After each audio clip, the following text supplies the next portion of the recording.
Hey guys, subscribe for daily content. And if you're shopping for gear, make sure you check out the description for the newest items at some of the very best online retailers. There's also links for some of the items that I personally recommend. Thanks! What's going on YouTube? Metal Complex here, and today I've got another interesting knife review slash knife overview to share with you guys. This is the James brand Redstone.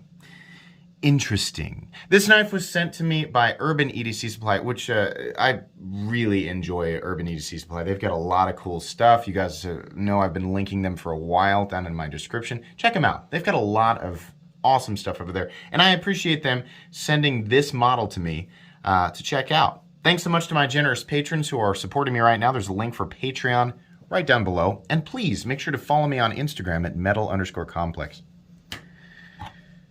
By now, I would guess the vast majority of you have heard of James brand. They've definitely, kind of struck an interesting chord with the knife community. I ventured over to their website to take a look at this. They have quite a few reviews of this knife on their own website. At the time that I checked, 54 in total. This has a star rating system like many websites do, right? It's interesting on their own website. 53 5-star reviews, 1 4-star review, and nothing lower than that. The 4-star review also says excellent knife with no indication as to why it wasn't 5 stars, leading me to believe that it was just an accident. Interesting. All 5 stars, huh? All right, let's get into the review here. We'll go ahead and measure this guy first. Where's my, there it is. Overall length of the Redstone coming in at about 6 inches. Blade length well under 3. In fact, it's almost under 2.5, which is nice, in some areas where you might have legality issues. Blade length is coming in at about 2.4 inches, something like that. Let's just do a few size comparisons up against the Ontario Rat Model 1 and the Ontario Rat Model 2. You can see here it's quite a bit smaller than the Ontario Rat Model 2, quite a bit less cutting edge, but it's a smaller knife. Just do a couple more. I don't think there's any, not necessary to do too many. Up against the Spyderco Para 3, and last but not least, let's do the Benchmade Bug Out, right? We'll go ahead and measure carry profile up against the Spyderco Para 3. We're going to talk about action, definitely. It's not that thick. Scales and liners, you can see here, they're about the same thickness as the Para 3. Length and height up against the PM2 and Para 3. You can see here it's pretty, should be a simple compact object to carry. Not very long, not very tall, not super thick, right? Pretty straightforward.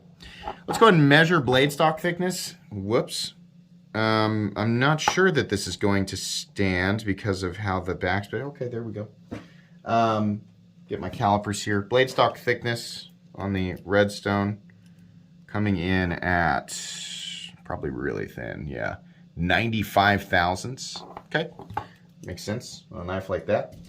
Materials. We are using or utilizing some form of plasticky this or that.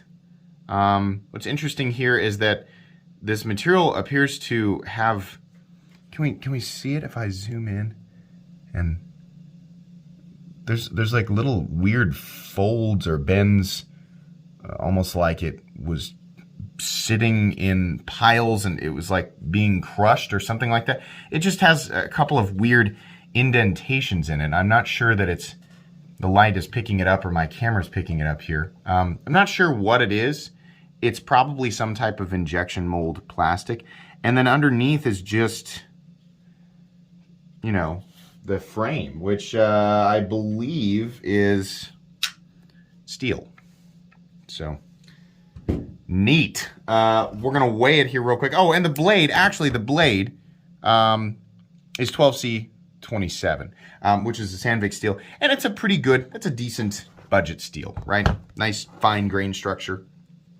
Let's go ahead and weigh this guy. Weight is coming in at 1.94 ounces, which is pretty good. The ratios on this guy are pretty good. That's going to make, you know, ratios people pretty happy.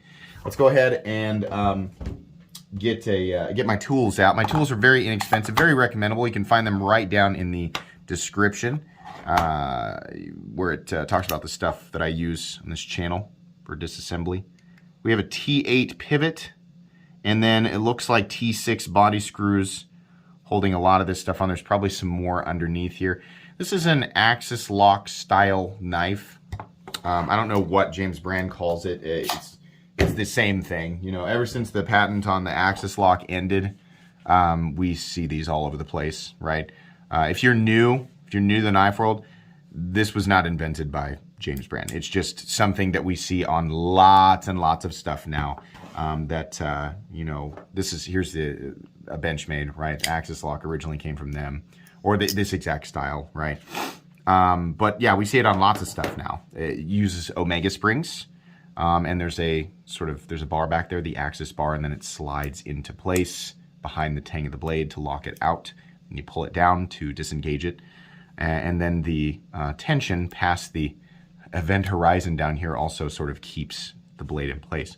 All right, so this knife is utilizing phosphor bronze washers, real similar idea to lots of different Benchmade knives.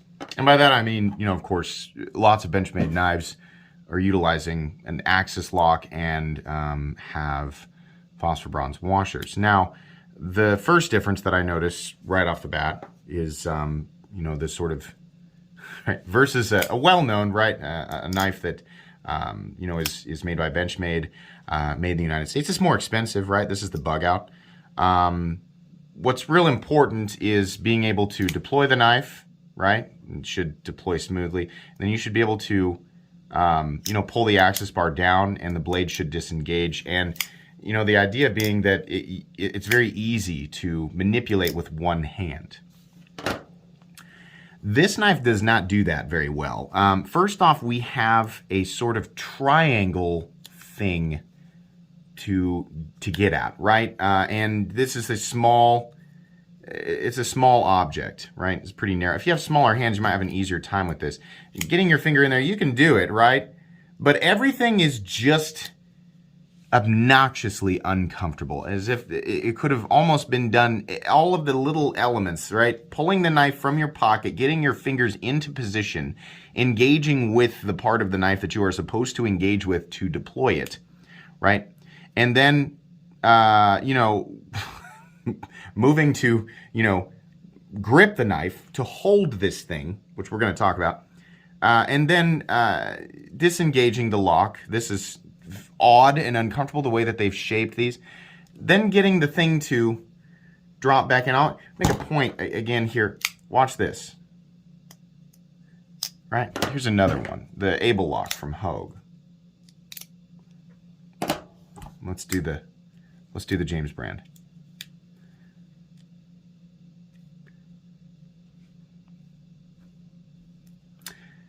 Not good. In fact, I'm gonna say terrible.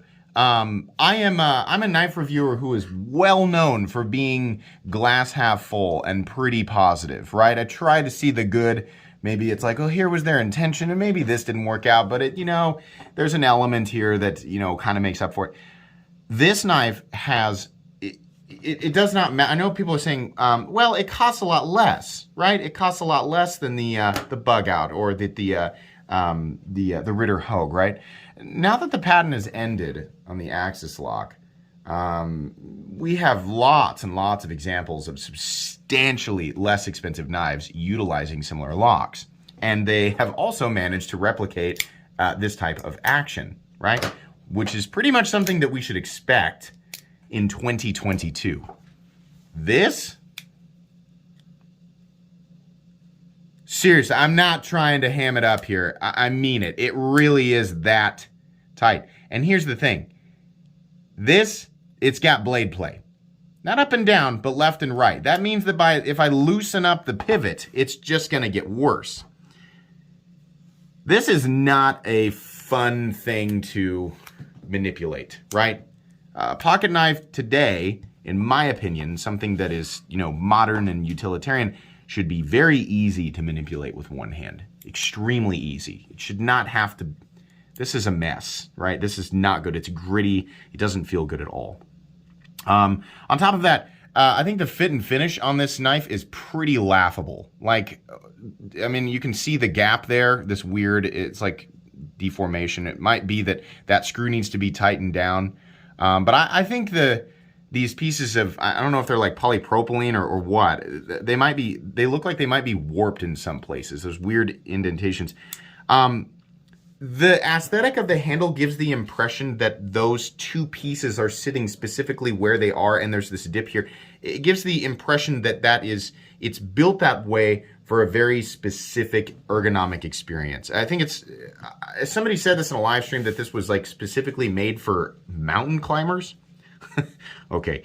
Yeah, no. Actually, ergonomically, this is trash. Sorry. This is really bad. This makes no sense. The James Brand Company is kind of like gives off this whole different, right? We think different, so we create different, and we're trying to appeal to a very specific crowd, right? To me, it looks like, hey, hello, new knife person. Hello, person that is new to the knife world. Are you looking for an interesting looking pocket knife? I sure hope you haven't experienced anything else, because we definitely don't want you to know that there's really good things out there. There are really great knives out there that cost less than our knives, and are built just substantially better. But look at this. It's weird and quirky and different, right? So it must be made very specifically, right, in this case, for mountain climbers. Ooh, how interesting. This makes no sense ergonomically. It makes absolutely no sense. It looks different, and that's about it. But that's, I think what they were going for. Now, James Brand doesn't do that with all of their knives. They actually, in the past, have made some pretty handsome designs. There's different issues with them, but I think the one that I aesthetically like the most, I mean, it makes perfect sense. Not only does it look good, but functionally it's great, right? And that was their most expensive one, the Barnes. That was an integral made by Riyadh. The problem with that knife, really the only problem, was that it was ridiculously overpriced, which is a trend that we see across the board with these. We're going to talk more about that. This is made in China, right? So right there, right? I mean, the people who reduce the value to materials, which I disagree with people who do that, but right there you're going 12C27, some type of injectable plastic or polypropylene, overlay scales. They feel ungodly cheap. The whole thing, if you're wondering, this feels so cheap. That and then some steel, right? You're like, well, how much is that? You might have looked it up already. This is about $90. Let's keep going. The blade here is a drop point blade that is serrated, right? Not a huge fan of serrations. Why? Because they're a pain in the butt to sharpen. And what you'll actually be using this knife for, but it's made for mountain climbers. What 99.99999% of people who actually buy this knife will use it for are simple day-to-day tasks, like opening boxes or letters or cutting small bits of rope or rubber or wood or whatever. Things that, tasks that are made much simpler by a straight edge, right? So while the serrated thing seems specific, right, that's real useful for mountain climbers. Okay. I'm not sure that any serious mountain climber would consider this, right? I think people who do that regularly are probably, pretty careful about the tools they pick out. So I don't believe, if it was created that way, I think they knew exactly who was going to be picking this up. People who think the idea of carrying a knife that's made specifically for a mountain climber is cool, even though they have no intention of actually doing that. So it has serrations, and that's just annoying because you can't get a version of this, at least as far as I understand, without serrations. So that's just going to get hung up when you're cutting, normal stuff that you cut. It's just, it gets hung up on cardboard. It gets hung up on packaging, stuff that we normally do with our knives, right? Now, you know, if you're somebody who regularly cuts twine or something like that, yeah, then, you know, serrations do come in handy. But eventually those wear down and they are a nightmare to sharpen. It's much easier to just sharpen a clean straight edge, which also will get through pretty much anything that you're trying to cut. Serrations will get through some things a bit faster. But in my opinion, the payout, the reason that you hear a lot of the same thing from, you know, a lot of different knife reviewers, and that's that we don't really like serrations. It's because they kind of create a problem most of the time. Personally, I don't own any pocket knives especially ones that I carry, that have serrations. I just don't like it. Other than that, the blade's okay. Gets reasonably thin down at the edge, and they did a decent job sharpening it, right? That's about it. It's got 2 different places up here for jimping. This is not a comfortable area. Because of the way that it's just, the scales are very thin and they just come out. They're sort of shadow boxed, right? It kind of gives off this is a knife, especially when they use like the weird quirky colors. They did like the cotton candy and the blue ones, right? And it's just different. Ooh, different. Neat. Ooh, that's quirky, right? So it stands out, right? It looks great and it looks weird. It's going to grab your attention, right? When they, you know, do the marketing campaigns on wherever, right? Anywhere online, Instagram. But, you know, when you're actually holding it, it just feels, it's terrible. It's exactly terrible. So, yeah, you can see here even more, you know, evidence, like poor fit and finish, which is something that, you know, it might seem kind of like a trivial thing to point out. Like, well, if it functions, then fine. Right. But if they're missing in areas like this, right, if there's gaps and things, which is something you should not see on a $90 pocket knife. It means that they've probably cut corners in other areas. Now, I don't know if the James brand company is actually who's doing the OEM work. They used Riot for the Barnes, which was a good idea because Riot does wonderful work. So James brand designed it, Riot made it, and they made a super high quality knife that was just, you know, $150 too much money. I don't know who their OEM is for this, but this is bad. If it's somebody that they utilize, like Riot, and that we just don't know the name of it, they need to use somebody else. This is very not good. This is quality that would have been labeled poor 10 years ago. It's just not good. Nothing feels good. The action does not feel good. The engagement and disengagement of the lock does not feel good. I don't know that I'd trust any, you know, even medium task over a long period of time to something like this. This is, it's just not convenient, or it's not good at all. I'm saying the same thing over and over again. We have a lanyard hole thing, and we have this, which is funny. They tied this. Like, if this was a serious thing, right? This is, as far as I understand, is made for mountain climbers, right? So they're just like, yeah, this is how much we care. Like, it's pretty, look at this. This is going to fall apart almost immediately, right? I'm not a lanyard person anyway, but maybe mountain climbers really need lanyards, right? If they do, this is a joke. This is going to fall apart immediately, right? They have a wire clip, which is honestly probably the best part about this knife. It carries really deep, which makes sense. You probably are going to want this thing tucked all the way into your pocket. And the wire clip, you know, idea with this continuous rise at the end is, you know, it's good. It's functional. The problem is that it's more than half the length of the body. So if you're going to cut with this, right, you're already dealing with a terrible ergonomic design. But then this thing is in the middle of your hand, the pocket clip, which doesn't feel good at all. You probably would be wearing gloves if you were using this thing the way it was designed. But again, it's like they're saying that, but do they really expect mountain climbers to pick these things up, right? No. They know that that's not going to be the case. So for everybody else, it's just a nuisance, right? Lockup, like I said, it's wiggly, so not good. There's a little bit of stick. That's not really that big of a deal. Very gritty on the way back down. And you know what? To my surprise, it's centered. So I'll give them that. Yeah, I hate this. $90? Are you kidding me? No. And, you know, their marketing must be working. It doesn't matter, like people like me or whoever, no matter how much we complain, they are clearly selling enough of these things to people that they don't really care. These are intended to get in front of people who don't know any better.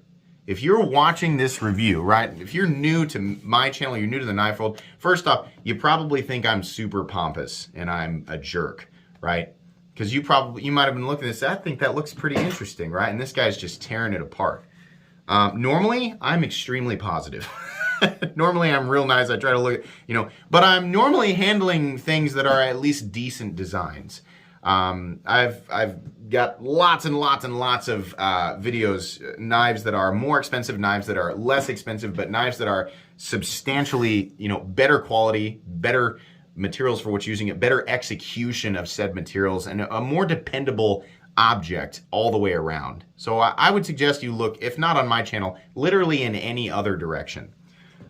This is one of the harshest reviews I've ever done, but this is a joke. The fact that this exists, this is barely a design. This is something that somebody cooked up in like part of an afternoon, right? And they're like, yeah, that looks weird.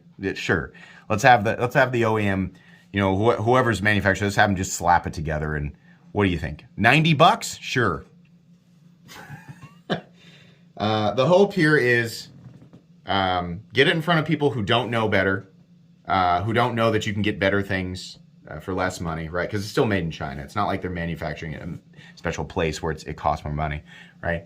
Get it in front of their face, you know, pitch this whole like, hey, it's made for a specific type of like professional, and then hope that they spend the money on it, right? And then lots of, you know, I see lots of like ads and things for these, and I don't know, and they get talked about, right? Because people like us are frustrated. So it's even more, right? It's like I said, like the more, you know, people are frustrated with something, and it ends up accidentally creating more advertisements for it. Oh, I hate this knife. I don't like it at all. And this is what bothers me. The James brand company is capable of creating good functional designs, right? The design itself is a good design. It's just the execution of the design in the case of some of their less expensive knives is really poor. And they use materials that belong in, it's not, again, we don't reduce value completely to materials, but they are an element of it. And so they are taking materials that are in like nowhere near the price point that they're getting at, right? Well, they had that one that's like micarta and VG10 from China, and they want, what, 120, 150 bucks for it? That's nowhere near where that should be, right? Even like a decade ago, it's still like, I don't know, I don't think so. The Barnes was an excellent design, wonderful materials, but that was made by Riot. That's why it was good. The design was good, and then the execution of it was good. The problem was they were like, okay, we're gonna make this 150 bucks more than it should have been. It should have been a $450 knife, and they wanted 600 to 650, depending on the variant that you got. There's a problem there. It's, you know, they're definitely, it's kind of an ask for it all, take what you can get strategy here.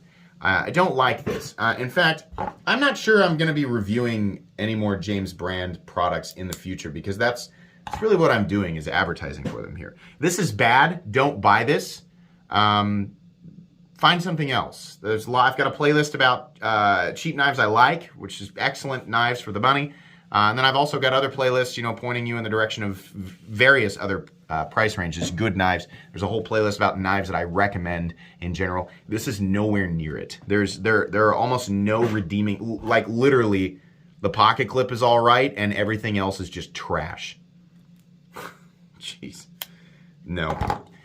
Nope, sorry. But I do appreciate Urban EDC Supply letting me take a look and check out their website. They have lots of really great stuff, like stuff that's way, way better than this. And I would still recommend that you check them out and you know, see what else they've got. So I appreciate that.